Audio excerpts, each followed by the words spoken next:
देख सकते हैं दोस्तों, अखिल भारतीय नववर्ष समारोह विक्रम संवत विक्रमोत्सव 2080 संवत।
भारत माता की, भारत माता की।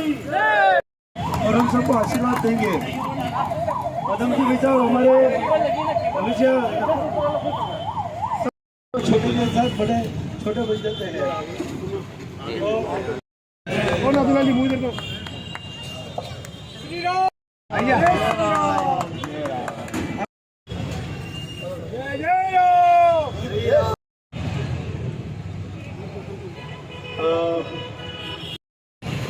श्री सिंह जी का स्वागत करेंगे।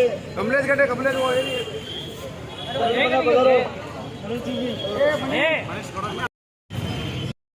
अपना संवाद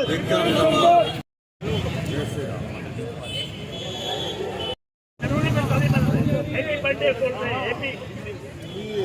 हैप्पी न्यू ईयर बोलते हैं। हैप्पी न्यू ईयर दिन होता है हमारा,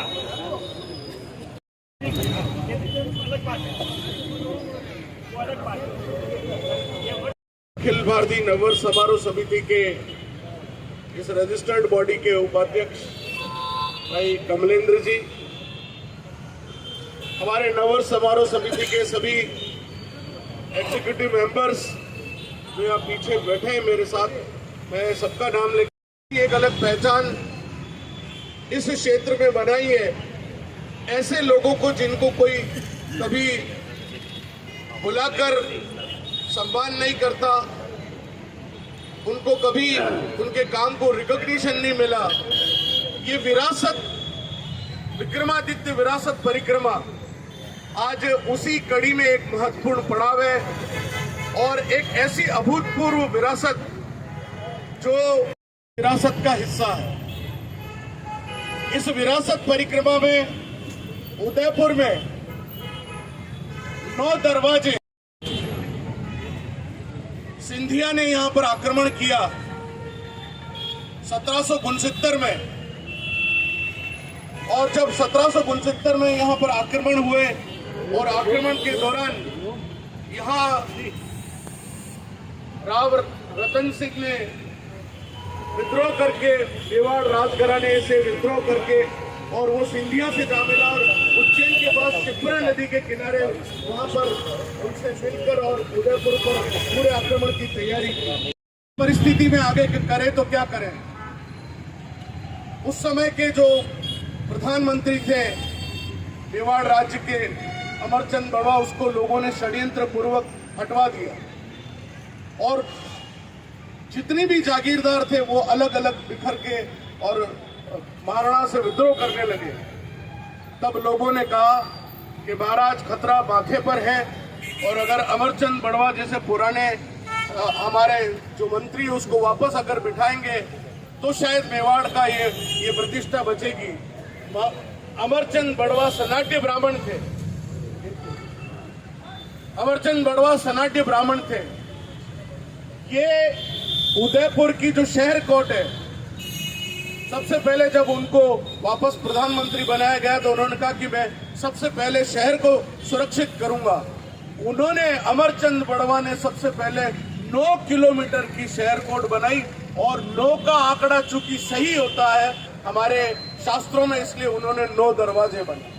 उन 9 दरवाजों पर अलग अलग तोपें लगवाई, और जिस तोप को आप यहाँ देख रहे हैं, या रोजाना देखते हैं लेकिन जानते नहीं, नाम ज्वालामुखी तोप रखे। सूरजबोल पर जो तोप थी, दरवाजे थे, उनमें एक दरवाजों पर जय सिंह तोप लगाई गई। इस प्रकार अलग अलग दरवाजों पर तोपें लगाकर और उदयपुर को सुरक्षित करने का काम किया गया। कहीं सूरत पोल है, कहीं कृष्ण पोल नाम था, उसको किशन पोल हो गया। डेलीगेट दरवाजे का नाम डेलीगेट क्यों रखा गया? महाराणा ने कहा कि मैं अंग्रेजों की गुलामी कभी स्वीकार नहीं करूंगा, और वो तो मरिया ही जाऊंगा बटे। दिल्ली दरवाजा मतलब मैं मरिया ही जाऊंगा, अगर दिल्ली जानो तो मैं मरूंगा तो ही अटू निकलूंगा। तो इसलिए दिल्ली दरवाजे में आप देखते हैं कि शहर के लोग जब राम नाम सत्य करके निकलते हैं तो दिल्ली दरवाजा होके क्रॉस करना पड़ता है। तो महाराणा ने इसलिए उसका नाम दिल्ली, एक बड़ी पोल जिसको कोई नहीं जानता, जिसको कोई दर्शन नहीं करता। मैं तो बहुत बार जा चुका हूँ, आप लोग भी जाइए।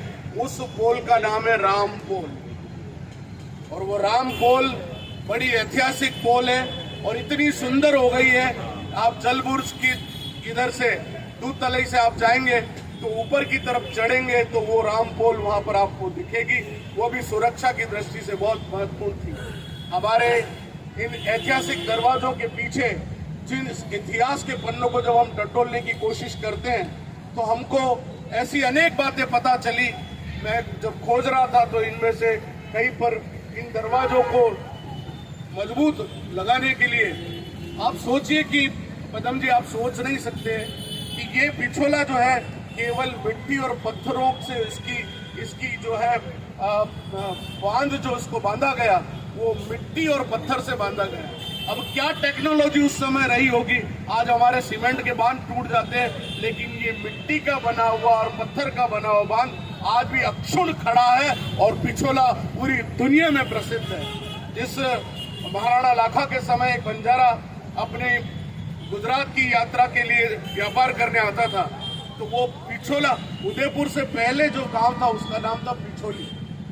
यदि उदयपुर का सबसे पुराना कोई आहाड़ तो सबसे पुराना है ही, लेकिन उदयपुर शहर के बसने से पहले कोई गांव था तो पिछोली था। और पिछोला इतना सुंदर तालाब था, उस बंजारे ने जब इसको बनाया था तो इसका सुंदर, इतना सुंदर था कि वो जब भी कहीं जाता तो वो घूम फिर के यही आता कि यही रहूंगा।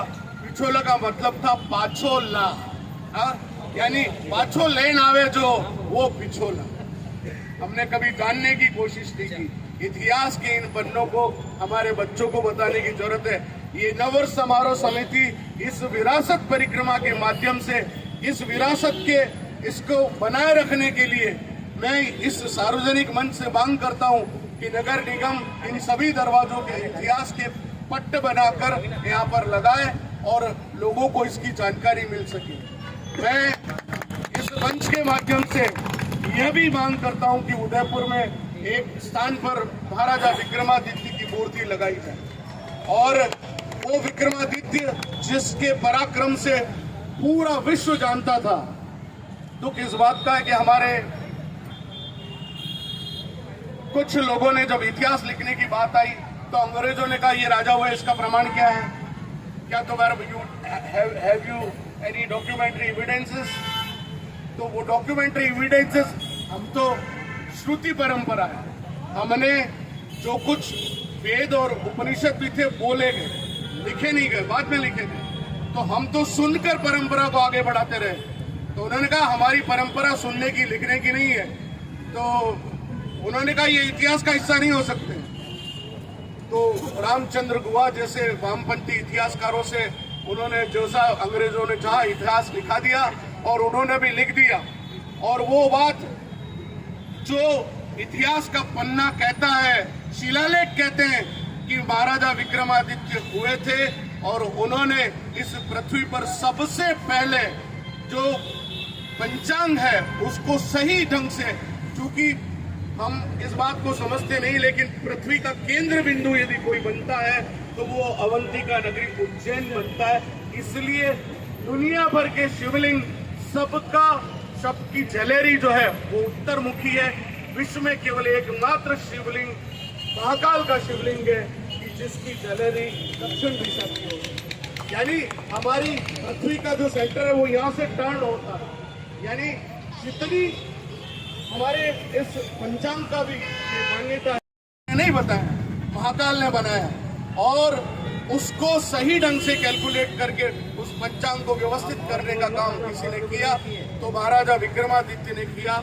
और उन्होंने पूरी पृथ्वी पर किसी भी व्यक्ति पर कर्ज न रहे, कोई व्यक्ति दुखी न रहे, किसी के घर में समस्या न हो, कोई भी महाराजा से शिकायत न कर सके।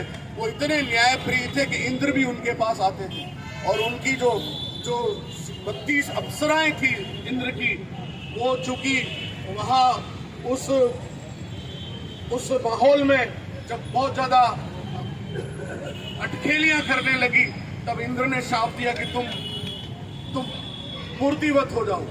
और जब वो मूर्तियों के रूप में हो गई, अब उन्होंने कहा इन्हें माफ करो। तो उन्होंने कहा कि मैं एक काम कर सकता हूँ कि इनको एक सियासन पे बिठा देता हूँ। उनको 32 मूर्तियों को सियासन में बिठाया और वही सियासन राजा विक्रमादित्य को भेंट किया कि जिससे तुम पूछोगे ये अप्सरा, ये पुतलियां तुमको जवाब देगी। इसलिए विक्रमादित्य का सिंहासन 32 सीढ़ी प्रसिद्ध। ये विरासत है, इसे जानने की जरूरत है। ये वो विरासत है जिसको बच्चों तक पहुंचाने की जरूरत है और हम ये प्रयास कर रहे हैं। आज आप इतनी संख्या में यहाँ पधारे हैं। मेरा आपसे इतना ही निवेदन है कि हमारी इस विरासत को अक्षुण्ण बनाए रखने के लिए हमें एक न एक दिन बच्चों को कभी यहाँ इनके दर्शन कराएंगे। हाथीपोल दरवाजे में मैं कल गया, अंदर जाकर मैं भी 20 साल बाद अंदर गया। मुझे देखो कितना बड़ा विशाल दरवाजा, कितना सुंदर लग रहा है। स्मार्ट सिटी के प्रोजेक्ट के बाद ये सारे दरवाजे इतने सुंदर लगने लगे। चाहिए एक सेल्फी खींचिए, बच्चों के फोटो खींचिए, अपने रिश्तेदारों को भेजिए कि देखिए हमारे उदयपुर की दरवाजे कितने खूबसूरत हैं। मैं आप सबको 18 तारीख को कल हमारी किशनपोल दरवाजे पर ऐसा ही कार्यक्रम है। शनिवार को आप सब पधारे, बहुत भव्य कार्यक्रम हनुमान चालीसा का होगा। 7 बजे पधारिए, संतों का हम स्वागत अभिनंदन करेंगे। उसके बाद हम 20 तारीख को फतेह सागर पर पगड़ी सजाओ प्रतियोगिता करेंगे और बच्चों को लेकर आइए, उन सबको इनाम देंगे। सबको पगड़ी सजाइए, अपनी पारंपरिक वेश धोती पहनने में क्या शर्म। आज मुझे बहुत दुख होता है, मेरे को जो जानते हैं वो सब अच्छी तरह से जानते हैं, मुझे नहीं पता और कौन है पदम जी। ये मैं गर्व की बात नहीं कह रहा हूँ, लेकिन जो लोग मुझे जानते हैं अच्छी तरह से, मुझे आपने आज तक कभी बिना तिलक देखा क्या? आज तक एक भी दिन में बिना तिलक नहीं रहता हूँ। अगर तुम हिंदू हो तो तिलक करने में क्यों शर्म करते हो? यदि एक मुसलमान टोपी पहनकर शर्म नहीं करता, एक सरदार एक अपना साफा पहनने में शर्म नहीं करता, तुम एक तिलक लगाने में शर्म करते हो और 2 मिनट में मिटा दे। अरे बस मत लगाओ, मत कलर, फटाफट रुमाल निकालेंगे, पहुंच लेंगे। शर्म करिए, शर्म करिए। हमको रोज तिलक लगाना चाहिए। मैं कश्मीर में गया तब मेरे को लोगों ने कहा आप यहाँ तिलक मत लगाना। मैंने कहा मेरा रोज का काम है, मैं तिलक लगाऊंगा। मुझे कैसी शर्म और क्या का डर। डल झील में भी गया तो तिलक लगा के गया, मुझे कोई डर नहीं। और जब 7:30 बजे बाद डल झील में नौका विहार बंद होता है, मैं 7:30 बजे नौका विहार करी। मैंने कहा जो होगा देखा जाएगा, कौन मारेगा गोली, सीने पे खाएंगे, पीठ पे नहीं खाएंगे। इसलिए अपने तिलक लगाने में कैसी शर्म, और ये धोती पहनने में कैसी शर्म, कुर्ता पहनने में, धोती नहीं पहनेंगे। अरे धोती पहन के गंवार दिखते हैं क्या? हमारी अपनी पारंपरिक ये विरासत है। इस विरासत को जिंदा रखने की जिम्मेदारी किसकी है? मैं पहनूंगा तो मेरा बच्चा भी पहनेगा। मैं अगर के 24x7 जीन्स ही पहन के घूमूंगा तो ठीक है, मैं जीन्स भी पहनता हूँ, मुझे उससे कोई आपत्ति नहीं है। मैं जीन्स भी पहनता हूँ, टी शर्ट भी पहनता हूँ, वेस्टर्न आउटफिट भी पहनता हूँ। लेकिन जब जब हमारे भारतीय संस्कृति के कार्यक्रम में मंदिर जाता हूँ, संस्कृति के कार्यक्रम में, तो धोती कुर्ता पहनता हूँ और लोग कहते हैं हम धोती कुर्ते में ही अच्छे लगते हैं। तो मैं आपसे एक बात यही कहना चाहता हूँ, हमारी संस्कृति की इन परिवेश को हमारी आज की बच्चियां साड़ियां पहनना पसंद नहीं करती। आने वाले समय में ऐसा होगा कि किसी घर में साड़ियां पहनने वाली बच्ची में मेरे को साड़ी पहनना नहीं आता है। हमारे को शर्म आती है जब बड़े बड़े घरों के लोग कहीं जाते हैं तो वो बोलते हैं I am sorry my Hindi is very poor. What nonsense. तो हिंदुस्तान में पैदा हुई और हिंदी फिल्मों की हीरोइन होकर कहती मेरी हिंदी पुअर है, अंग्रेजी में बकबक करेगी। तो ये जो दुर्भाग्य है हमारे देश का कि हमारी अपनी विरासत के प्रति हम गर्व की अनुभूति नहीं करते, वो अनुभूति कराने के लिए नववर्ष समारोह समिति सड़क पर उतरी है ताकि लोगों को विरासत से रूबरू करा सके और इस निज पर गौरव का अनुभव कर सके। मैंने अपनी बात थोड़ी सी लंबी जरूर की है, लेकिन सत्य कही है, कड़वी कही है, आपके अंदर स्ट्राइक करने वाली कही है, आपके दिमाग में चोट करने वाली कही है, ताकि आने वाले समय में मेरे विचारों को आप सोचेंगे, रात को सोएंगे तब बोलेंगे डॉक्टर प्रदीप कुमार ने ये बोला था। और मेरा तो काम ही बकबक करना है, मेरा काम ही बोलना है, बोलता रहूंगा आखिरी सांस तक, ये संदेश जन जन को देता रहूंगा। ईश्वर मुझे वो शक्ति दे, आप सब लोगों का स्नेह बना रहे, तो अपने इस तन को जो ईश्वर ने दिया उसके माध्यम से जितनी सेवा लिखी करते रहेंगे। आपके अंदर बैठे हुए ईश्वरी तत्व को प्रणाम करते हुए मैं आप सभी को जो सम्मानित होने जा रहे हैं उन सबका स्वागत और अभिनंदन करता हूँ। एक बार जोर से घर घर में बजे नगाड़ा, विक्रम संवत वर्ष हमारा। घर घर में बजे नगाड़ा, विक्रम संवत। अरे हाँ, तन्ने रोटी खाती कि नहीं खाती? घर घर में बजे नगाड़ा, विक्रम संवत वर्ष हमारा। भारत माता की जय, भारत माता की जय। अपना संवत विक्रम संवत, अपना संवत विक्रम संवत, अपना संवत विक्रम संवत। बहुत बहुत धन्यवाद। में रहते हुए उन्होंने कई बड़े बड़े ऐसे रिकॉर्ड बनाए हैं। मनोज जी जन जन के प्रिय, जो छोटे से छोटा जो बच्चा है उनको इतना स्नेह करता है और उसको इतना विश्वास देता है मेरा कोई भी काम होगा तो तेज सिंह जी जरूर करेंगे। वाकई ये इतने अच्छे और जुझारू पुलिस अधिकारी है, अपन इनकी जितनी तारीफ है उतना हमारे लिए कम है। तेज सिंह जी चौहान इधर तालियों की गड़गड़ाहट के साथ इनका स्वागत किया जाए। श्री राम जय राम जय राम। इनके साथी कमलेश जी जाखड़ जो बहुत ही जुझारू होगा, बाद में आरती होगी। हाँ, जो बहुत ही जुझारू थोड़ा सा पकड़ते हैं, ऐसे जुझारू पुलिसकर्मी हमारे बीच में और इनका सम्मान होने जा रहा है। तालियों की कमी ना आए। और ऐसे ही हमारे सूरजपोल थाने के समय सिंह जी जो वो भी बहुत ही जुझारू और निष्ठावान ऐसे पुलिसकर्मी हैं जो हमेशा हम सभी को विश्वास रहता है इनके ऊपर कि ये आगे अब ऐसी कोई घटनाएं नहीं होगी इस क्षेत्र में। सर थोड़ा सा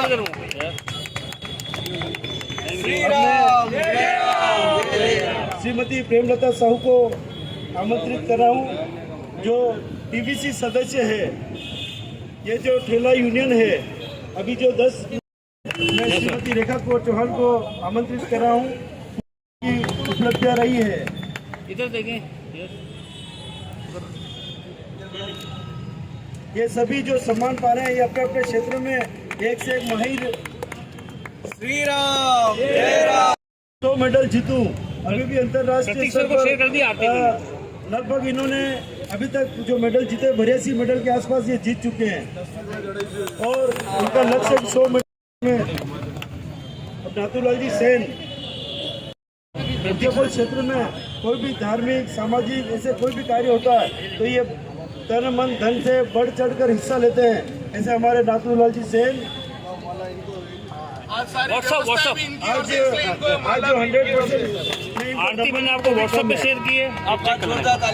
अब रमेश राज जी सवाल का चला नहीं पड़े सकता जो ब्लूटूथ और हमेशा अग्रणी रहते हैं हर क्षेत्र में। हाँ है। Yes sir. अब मनोज जी शास्त्री अति जी इधर। जो हमारे उदयपुर क्षेत्र के रहता है, कोई भी कार्यक्रम होता है तो दिनेश जी उसमें बढ़ चढ़कर हिस्सा लेते हैं और हमेशा सेवा समिति है उसमें, और आप गो भक्त भी हैं के रहने वाले, और कई रक्तदान शिविर इन्होंने ऐसे करवाए जो जब भी रक्त की और हर क्षेत्र में आगे रहने वाले, और शनि मंदिर के दर्शन हमेशा ये आगे रहकर कराते हैं। करो ऐसे हमारे राजगुरु ट्रैवल्स के करता है, ये काम तो बहुत करते हैं लेकिन हमेशा पीछे खड़े रहते हैं। अगर 500 की इकट्ठी करनी हो तो 500 के पीछे खड़े रहते हैं। ऐसे हमारे कार्यकर्ता है करणवीर सिंह जी राठौर, उदय सिंह जी देवड़ा नहीं रहते हैं, उदय सिंह जी देवड़ा।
पटेल सर्कल से सरदार वल्लभ भाई पटेल को नमन करते हुए विक्रम विरासत परिक्रमा का आगाज हुआ और विक्रमादित्य की प्रतिमा का जगह जगह पर स्वागत हुआ, लोगों ने दर्शन किए और उदयपुर पर आकर विक्रम गौरव सम्मान लोगों को प्रदान किया।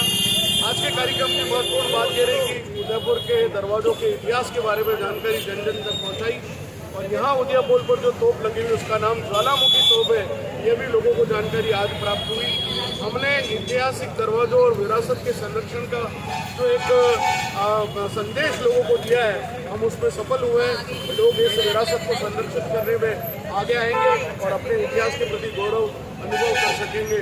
इन्हीं शुभकामनाओं के साथ कि कल हम मिशन पोल मिलेंगे, उसके बाद 18 तारीख को हनुमान चालीसा का पाठ श्री राम मंदिर आलोक हिरणमंगरी करेंगे और 19 को भारत माता का पूजन।